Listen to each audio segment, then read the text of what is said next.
Sister, in this episode, we will cover where your energy suck is in perimenopause, why that's happening, and the 4 steps that I can do every day when I feel like I'm losing my energy and I don't know where it's gone to get you back feeling alive and squeezing as much energy out of yourself as you can.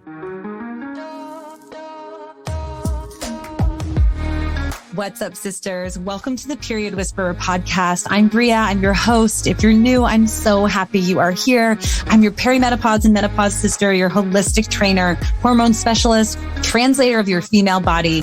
I'm a recovering people pleaser and hustle addict turned body whisperer and hormone decoder. And I am here to help you de-stress your body, decode what it is saying, become the CEO of it, and own your own health, energy, and weight loss again.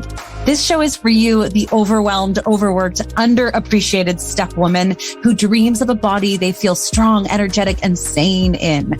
The woman who knows that she shouldn't just wave the white aging flag and believes in a body and life of peace, love, and purpose. But you don't just know how to get there yet. So if you are stuck in your body, your energy, your life, you are in the right spot.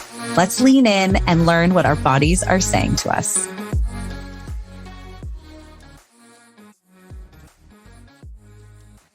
Hey, sister, how are you feeling in that body today? I'm going to keep it real. I am going through a couple week period where my energy is not where I want it to be or where I expect it to be. And it's always a reminder to me that we can do all the things. Like, look, I know when maybe I had a couple of late nights or some drinks with friends or maybe made a decision in my nutrition that isn't the best. And I know when I pay for that in my energy, but when you're doing the things and you don't have the energy and you're in your follicular and ovulatory phase, especially if you're still, if you're cycle syncing and you don't have that energy, it can be like a real drainbow. My sister made up that word or gave it to me anyway. And I think it's such a perfect word where you just, there's something going on in your life that is such a drainbow, or there's someone in your life that is always negative and it just kind of drains the light out of you. So for me, I know for sure when I expect energy to be there and it's not there, I feel like it's such a drain. So I thought this would be a perfect opportunity to take this episode and share with you guys the 4 things I do that help me get more energy in perimenopause when I'm hitting these walls. And I also know it is one of the most common questions or common struggles I hear from you guys in my DMs when I'm asking you, what are you feeling? What are you experiencing? If we hop on a one-on-one call in the posse, in Midlife Mojo, it's almost more of an issue for all of us than weight gain. I know a lot of women are struggling with that. It was one of my issues where I'm like, where did these 15 pounds come out of nowhere? Obviously that can be very frustrating. And I believe that when you don't understand why you're gaining weight, like that itself is a drain on our energy, right? At all times.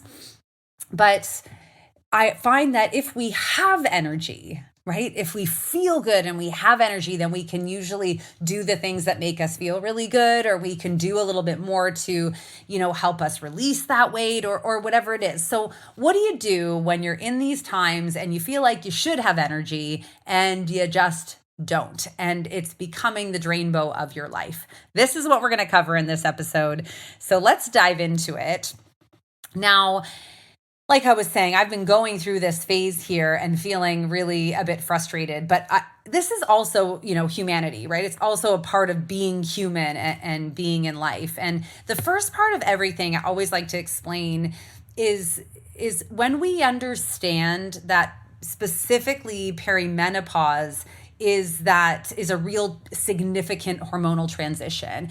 We can understand that there is a greater workload. So there's a greater energetic demand on our body during this time. And my favorite way to, compare it to is like that first trimester of pregnancy, or, when we went through puberty. Not that I remember that time, but I see my kids going through it now. And they are more tired, right? A lot is happening. Growth is happening. And yet what's frustrating in perimenopause is that we don't see it on the outside, right? We can have a lot of empathy or sympathy or empathy, whichever one, for our kids when they're going through puberty because you see them grow. We have a lot of sympathy and empathy for women who are pregnant because we see that belly growing and we recognize, oh my gosh, something big is happening inside of them. But we don't get to see that in perimenopause. And everyone is telling us it's a negative thing, which it is not.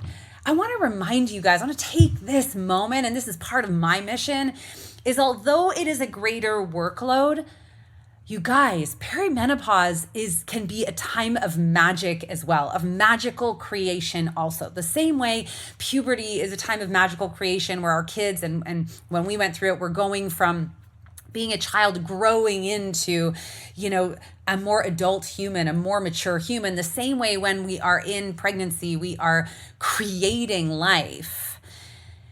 Perimenopause is our opportunity to recreate ourselves. It is an opportunity in our life where we are no longer like insanely, subconsciously driven to reproduce, where we can actually be faced and be more clear of the things that are bothering us and really give us that opportunity to grow. It's where we are more creative when we tune into ourselves. We just need to know how to take care of us properly, right? Same way with teenagers. They need to know how to have proper hygiene. They need to know how to have proper nutrition, and they need to have the proper amount of activity and social connection and alone time. Same way with pregnancy, right? Like when we know how to take care of ourselves properly during these significant phases of our life, we're going from caterpillar to butterfly here. And I want to just change that story for all of you around perimenopause and menopause. This is not about us just getting older and shriveling up. Do not sit down and let that message come from maybe the patriarchy, maybe just society.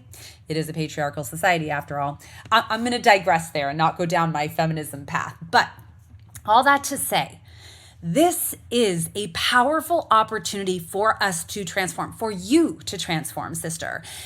You just need to know how to care for yourself properly. And of course, one of the frustrating pieces is that we almost need to undo some habits at the same time. But look at this as your opportunity to take one step back so you can leap 3 steps forward into the life you want. Because, our teens, our 20s, we're like trying to figure out so much of life, right? We didn't even really get to soak it in and enjoy it because we're like, who am I going to be when I grow up? Who am I going to find? Who am I going to fall in love with? Who am I going to share my life with? What am I going to do? What's the impact, right? By the time we hit our 40s and 50s, that stuff has clarified a bit more for us.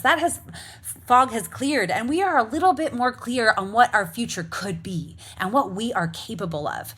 And we're a bit more confident in that, right? And a little less insecure and a little less caught up in everyone else's judgment because we're not in high school anymore, right? We're no longer as worried about what everyone else is saying around us. And if you are, it's time to have that little gut check and remind yourself you're not in high school anymore. I know for me, I still struggle with this discomfort around really dominating kind of mean girls a little bit. It makes me really uncomfortable and I have to remind myself, Bria, you're not in high school anymore. You don't have to shrink yourself so that you're not noticeable around other people that make you feel uncomfortable, right? That's its own real issue. But here we are in this phase. We have a massive opportunity. So if you have realized that, if you're coming to the show and you're recognizing that you have this huge opportunity to thrive, or maybe you're not quite convinced yet. So stick around on the podcast, like come check out, come hop into the perimenopause posse with us. Come into this world a little bit more so that you don't forget. So you don't forget that this is a real opportunity of growth, right? Same as puberty, same as pregnancy. This is one of our pivotal moments as women, and men don't get these moments the same way we do. So we have an opportunity here, and I want you to emerge the butterfly. I don't want you to get stuck in the cocoon. So here we are. Now you've realized this. Now I've told you this, and I'm asking you to trust me, which is a big ask. I get it. But stick around the podcast. Keep listening. DM me. Tell me what you need so I can remind you again and again how this is such an opportunity for you. But here we are. We're in this phase. And We're like, I want to become all that I can be. I don't have the same insecurities. I don't have the same, maybe even money issues, right? That maybe we had in our 20s. And you're a little bit more on solid ground. We have this opportunity, but we're like, damn, where did my energy go? I don't feel like doing anything. And the other rub, I'll tell you, when you start to heal, right? One of the biggest issues we're running into in perimenopause, it has really an overload of cortisol, of the stress hormone. And along with cortisol comes its best buddy, adrenaline. And when cortisol comes in and adrenaline happens in the body because of maybe choices we're making that aren't very healthy for us, or we have inflammation in the body, that gives us this false sense of energy that we have. And the problem, of course, is that eventually it runs out and it runs out and goes smack into burnout, right? Adrenal fatigue and burnout. So we don't really want to get to that point.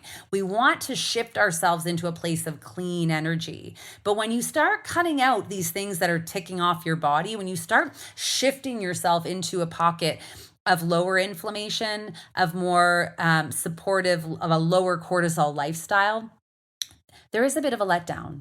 There's a bit of a moment where you feel like, where's my energy gone? So that's a real pocket. And I don't want you to quit because of that. I want you to expect it. I want you to anticipate it. And then I want you to think about these 4 things, because if you're struggling with energy and you know that that energy is what's keeping you back from becoming the butterfly, from leaning into these habits, from deepening your connection, or really coming to the table for the hard conversations in your life that are going to come up in midlife, whether that's in your relationship or whether that's with your teen kids or whether that's with the people you work with, whatever it is that's coming up, we need to have energy to come to the table and not always hide from it and not numb it. How do we get more energy when we don't know, when we don't have it? Where does it even come from? So I'm going to give you my 4 steps. No, 4 steps and tips all at once. Here we go. So number 1, this is what I do. I do this every time I start to realize, like, oh my gosh, I don't feel the way I want to feel. I look to these 4 steps. Number 1, make everything super duper trooper simple for your body. And what I mean by that, sis, is we know our body is working extra hard during this phase. So we do not want to add more to its plate. It's no different than, if you work a corporate job or you've ever worked somewhere and all of a sudden, maybe someone's going on mat leave or someone like leaves and you have to take on their like no one else is hired and you need to take on those responsibilities. And you're like, I don't know how I'm supposed to do my job and this job all at once, right? This is what's happening in our body. The body has its full plate and now it has to do another job of making this transition, this hormonally shifting transition. And it's really flippin' full.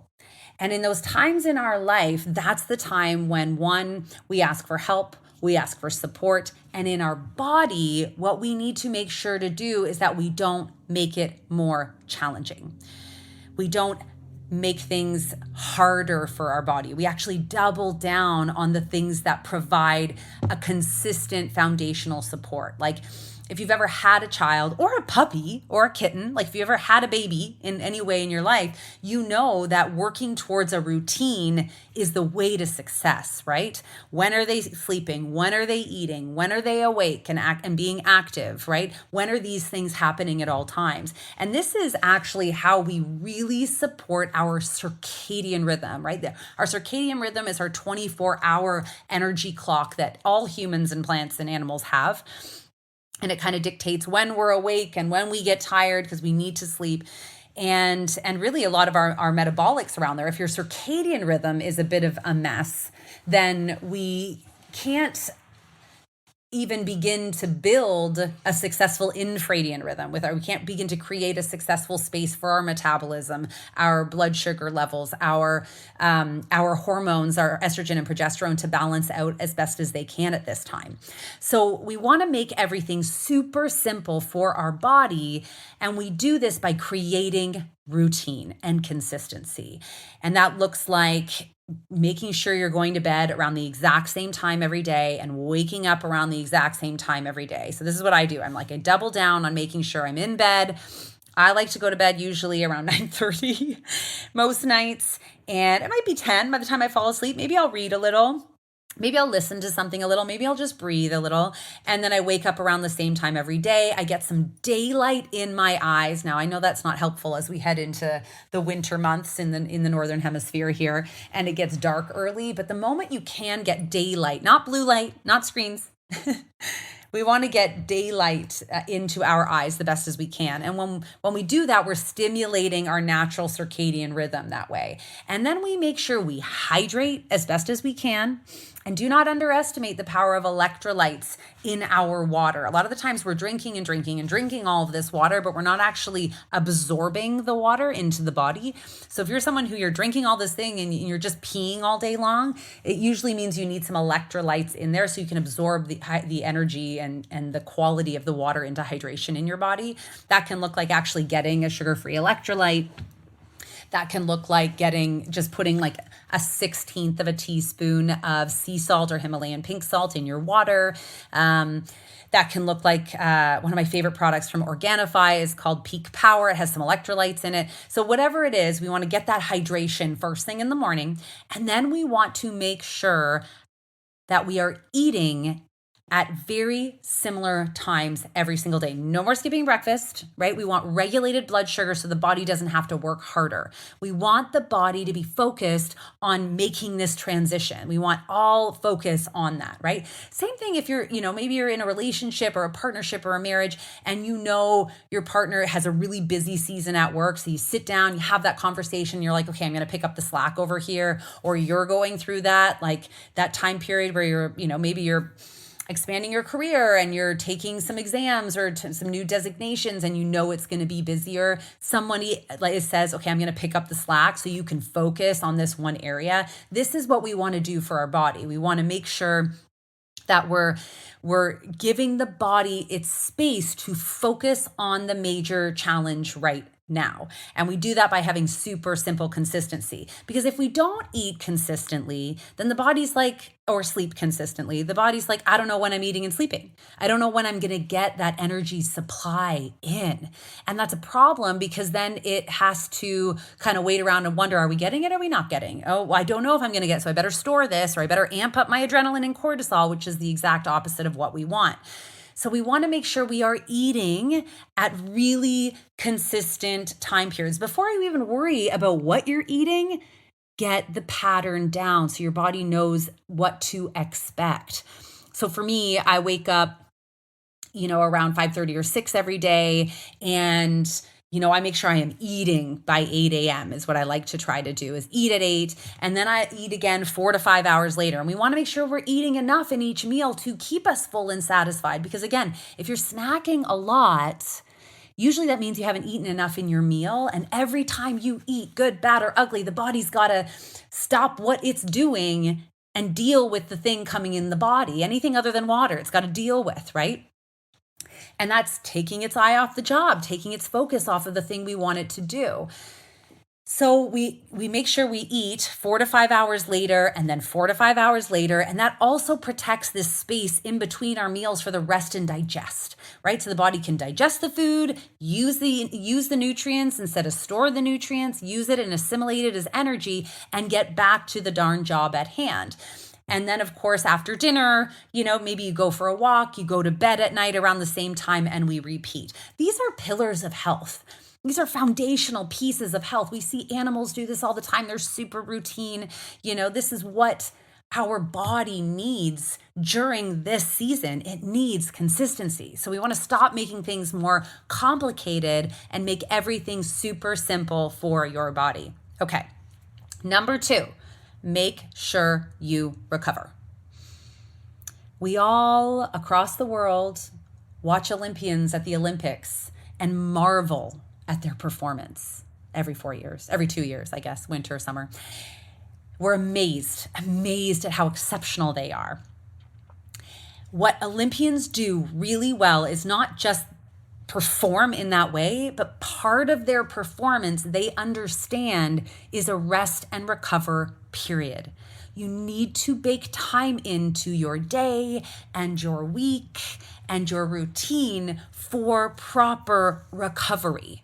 And during this time, when we are, doing a greater workload in our body, we likely need a little bit more recovery time. So we can do that, of course, by just making sure you have 20 minutes of rest, making sure you are working with your cycle in your workouts if you aren't doing that already. And of course, if you're in a very inflammatory time, like if you are just learning about this stuff right now and you have inflammation, like you're not pooping every single day, you're dealing with bloating, your skin's a bit of a mess, you have brain fog, all of those are indicators of inflammation in the body.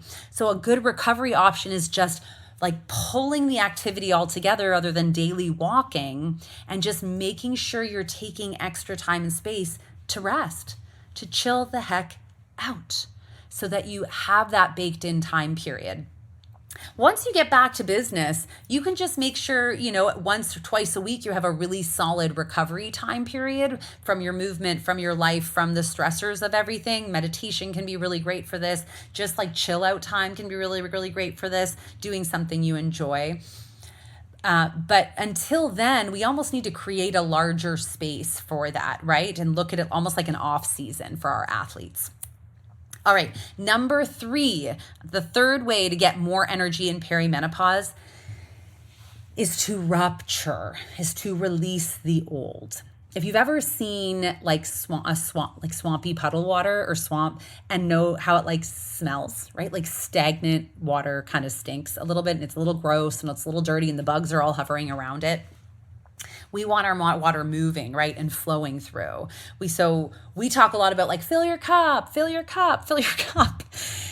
But you cannot fill a cup if it is full with stagnant, muddy swamp water, right? So if we have been, in a season of a lot of stress, and I'll tell you what, I talk to you guys on our one-on-one calls all the time, and we all know COVID was hard, but a lot of us are not even sharing or recognizing how challenging other things were during that time. I talked to some of you guys who lost babies, who lost parents, who lost family, who went through divorce, who had, kids struggle with anxiety, who had your own anxiety issues. Women are exceptional at pretending everything's okay, even to ourselves. So I will tell you right now, there's a good chance that your cup is runneth over, but not with anything good. It's runneth over with stagnant, muddy swamp water. And we cannot put anything good in there if it is full with junk. So we need to rupture that out. We need to release that old negative energy. We need to release that guck, whether it's, something bigger like going to therapy and moving through emotions, whether it is just daily screaming into a pillow or in the shower, in the car. You guys hear me talk about this often. It's one of my favorite things to do is just have a good scream, or sing or dance, shake things up to release, right? We want to release that pent up energy that is bottled up in there and keeping us from being able to hold space for joy.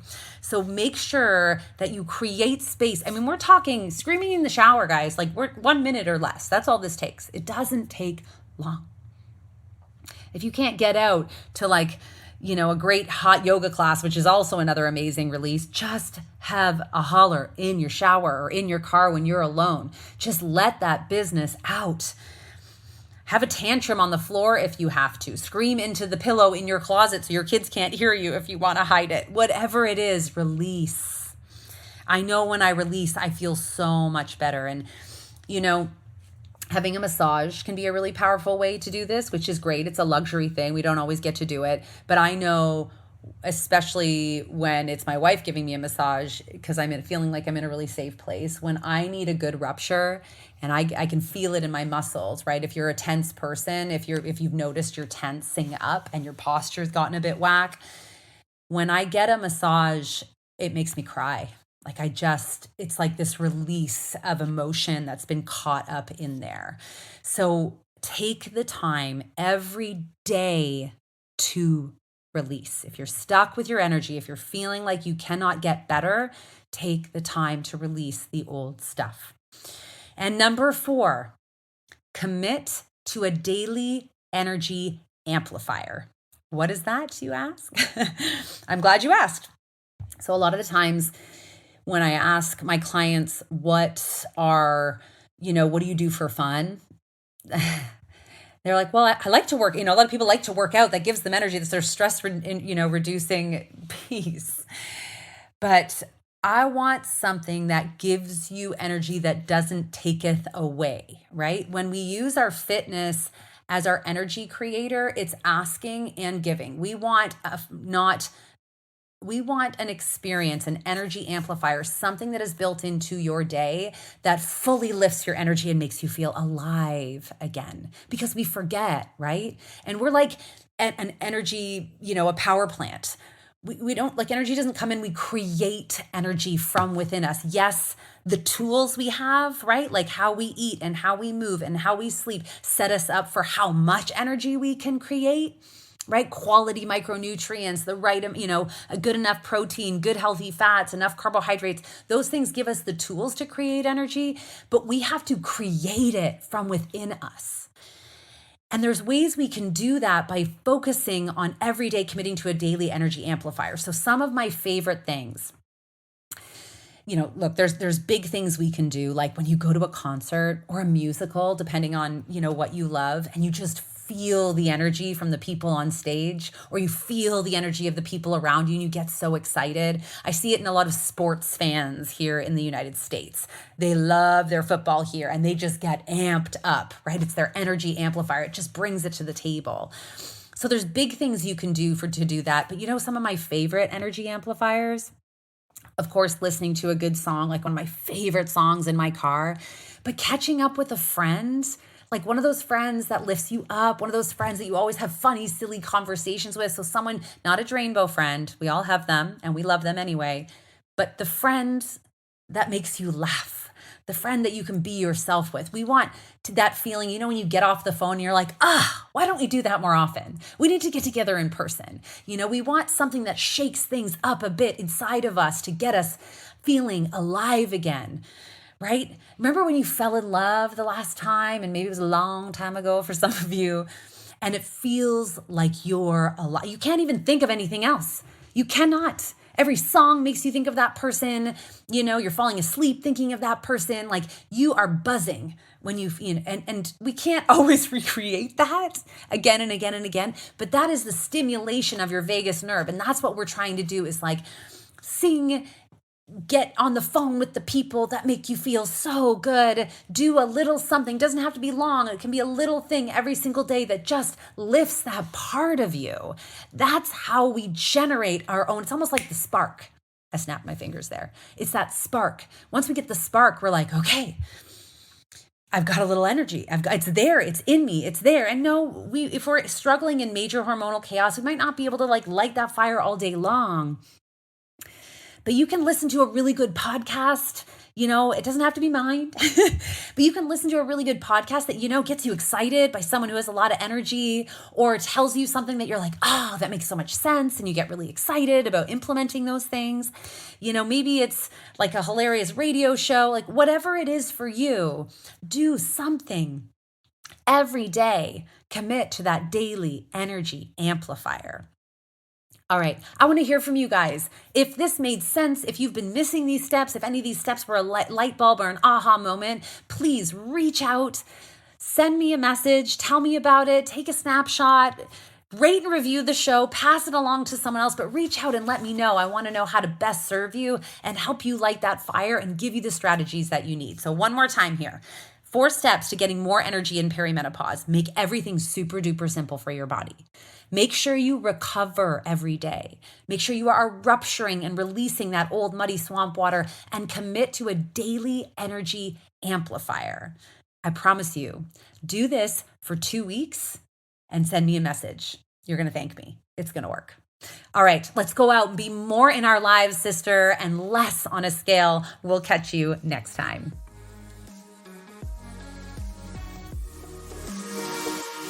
Thank you so much for joining me on the Period Whisperer podcast. I want to encourage you to reach out to me directly and message me if there are topics or things you're struggling with so we can address those right where you are at. And of course, if you loved this episode, if you learned something, make sure to share it with your friends and please rate and review it wherever you get your podcasts.